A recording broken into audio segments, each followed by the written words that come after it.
Somewhere in the countryside, where roosters crow early and the smell of coffee mixes with the dawn breeze, there is a plant that is more than just food. It is a symbol of resistance, ancestral memory, and renewed hope with each growing season. We are talking about cassava, this root that is so much ours, so present on the tables of the Brazilian people and in so many other cuisines around the world. Cassava, or Manihot esculenta, as it is known in scientific books, is a plant of South American origin that has learned to survive with the minimum and to flourish with the maximum that nature can offer: time, patience, and dedicated hands. Its history is intertwined with that of family farming, with small producers, with the people who live off the land and from it derive not only their sustenance, but also the pride of feeding other lives. Since time immemorial, when the first indigenous peoples discovered that this root could be used to make flour, beijus, porridge, and even medicine, cassava has become part of our food imagination. For a long time it was the bread of the backwoodsman, the sustenance of the country folk, and the security of the farmer. Even today, with all the modernity that surrounds the countryside, with tractors and machines that cut the land with surgical precision, cassava continues to be cultivated with the same care and affection as in the past. And it is precisely this combination of tradition and innovation that makes cassava such a special crop. Its composition contains around 60% to 65% water, 30% to 35% carbohydrates, and small amounts of fiber and protein. But more than numbers, it contains stories. Stories of overcoming difficulties in poor soils, of resistance in arid climates, of adaptation where other crops cannot survive. One of the great advantages of cassava is its ability to grow in soils that many would consider weak. All it needs is good drainage, that the soil breathes, and that the hands that work it are wise. The plant cycle varies from 8 to 12 months, depending on the variety and local climate, which allows for versatile planning for the farmer. And don't think that this is a crop limited to local consumption. No, cassava is global. Today, more than 300 million tons are produced annually, with countries such as Nigeria, Thailand, and our beloved Brazil, which remain at the top of the list of largest producers, standing out.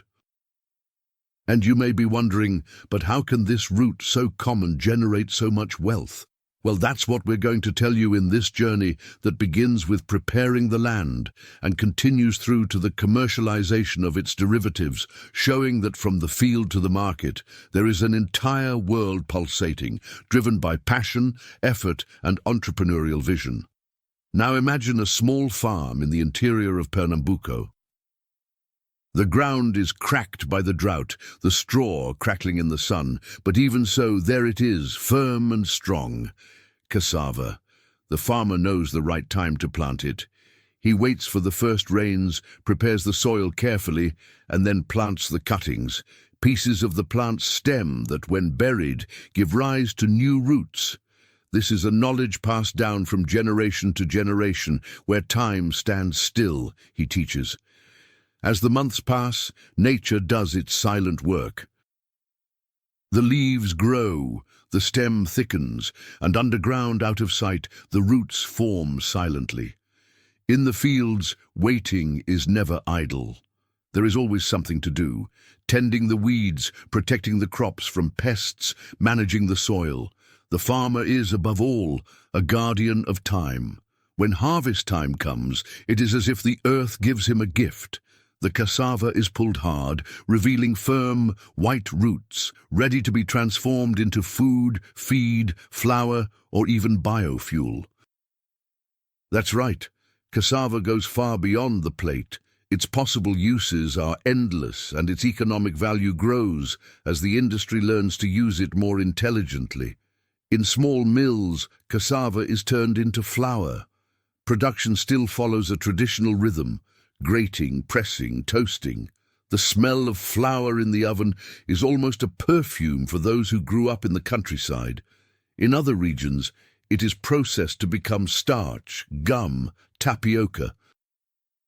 In industry, it is a raw material for food products, biodegradable packaging, cosmetics, and even alcoholic beverages.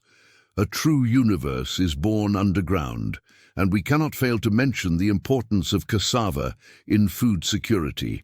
In many regions, especially in Africa, it is the basis of the daily diet. Nigeria, for example, is today the largest producer in the world, and it is no coincidence. There, as here, it represents an accessible, nutritious source that is resistant to the challenges of climate and poverty. In Brazil, in addition to being produced on a large scale, cassava also shines in traditional dishes. Who has never enjoyed a good cooked cassava, accompanied by melted butter, or a warm tapioca for breakfast, or even a hidden dish with creamy mashed cassava? The root is versatile, democratic, and carries with it flavors that tell the story of a people. And that is why we created this space, this channel, this content, to tell stories like that of cassava and so many others that are born in the countryside and impact the world.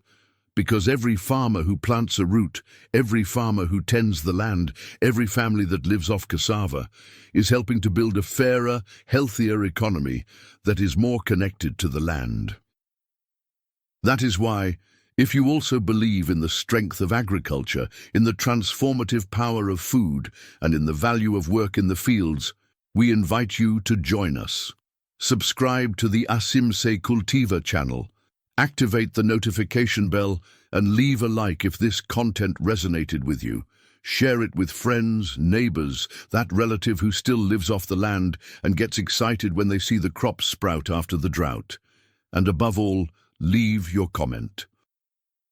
Not just as a digital gesture, but as a recognition of the effort of thousands of Brazilians who wake up before the sun to cultivate the land with passion, courage, and wisdom. This space is theirs. It is ours. It belongs to all who believe that feeding the world begins with a seed in the ground. Cassava, with all its humility and greatness, is just the beginning of this story. And the next root that sprouts could be the one you help to plant, with your attention, your support, and your appreciation of the field. It was early morning when the sky was still painted in shades of orange, and the smell of damp earth began to rise in the air. The farm woke up slowly, with the first sounds of roosters echoing in the distance and the clanking of tools being organized in the shed. There, among wire fences, green pastures and crops already harvested from other crops, another journey of creating life began. But not just any life. It was the beginning of a culture that, since the time of our ancestors, has nourished bodies and stories. Cassava. In agriculture, it all starts long before any sprout breaks the surface. It's like a promise made between the farmer and the land, a silent agreement where both offer the best of themselves. For cassava to grow strong, healthy, and promising, the first step in this long adventure begins with preparing the soil. A gesture of care and strategy that combines science, tradition, and sensitivity. Choosing the ideal land is almost like choosing a crib for a child. Sunlight needs to bathe that ground generously, ensuring that plants, when they sprout, can feed on the energy that moves the world. But light is not enough. The soil needs to be well drained, free from waterlogging, as cassava does not like suffocated roots. It needs space to spread, grow, and form its precious tubers. That's why farmers prefer soils with a sandy loam texture, a combination that offers a balance between moisture retention and ease of root penetration. With the soil chosen comes the work of cleaning. Weeds are removed, those silent invaders that compete for nutrients, shade, and space. Remains from previous crops, dead leaves, branches, and any residue that could interfere with the new cycle are also removed. Cleaning the floor is like preparing a table for a banquet. You need to leave everything ready, clean, and welcoming. Then the plough comes into play, this tool that cuts deep into the earth, almost like a scalpel that takes care of the bowels of the ground. This process, known as ploughing, has a noble purpose: to loosen the soil, allow air to circulate, water to drain away lightly, and the cassava roots to find a free path to grow. Furthermore, ploughing breaks up compacted layers formed over time by the weight of the machines, rain, and continuous use. These are layers that, if not broken, can become insurmountable barriers to root development. But ploughing is only the first part of the preparation. Immediately afterwards, grading is carried out, a stage that refines the previous work. The harrow passes over the turned soil, leveling the surface, breaking up the remaining clods, leaving the floor soft, fluffy, almost like a freshly made bed. It is in this bed that the cassava will be planted, and as every good farmer knows, a good bed makes all the difference in the quality of sleep, or in this case, rooting. Then the furrows are drawn, those smooth parallel valleys that cut across the field from one end to the other. In some regions they are called camel hoins, ridges, and they have a purpose beyond simply organizing the appearance of the plantation. The furrows help to provide direction, organize the growth of the crop, facilitate weed control, and improve irrigation and fertilizer distribution. In times of rain, the furrows prevent erosion. In times of drought, they help to retain a minimum of moisture. And when the harvest comes, whether done by human hands or machines, the organization of the furrows makes the work much more efficient. Generally, the distance between one furrow and another varies from 1 meter to 1 meter and 20, the ideal space for the cassava to develop healthily and without unnecessary competition. Once the land is ready, one of the most delicate and decisive moments comes: choosing the seedlings. Here, not just any piece of branch is planted. Each cutting is like a seed for the future, and therefore it must be chosen with discretion and care. The best seedlings come from healthy mother plants that have shown good yield, resistance to disease, and vigorous growth. It's like choosing the best animals for breeding in a cattle ranch. The better the mother, the better the next generation will be.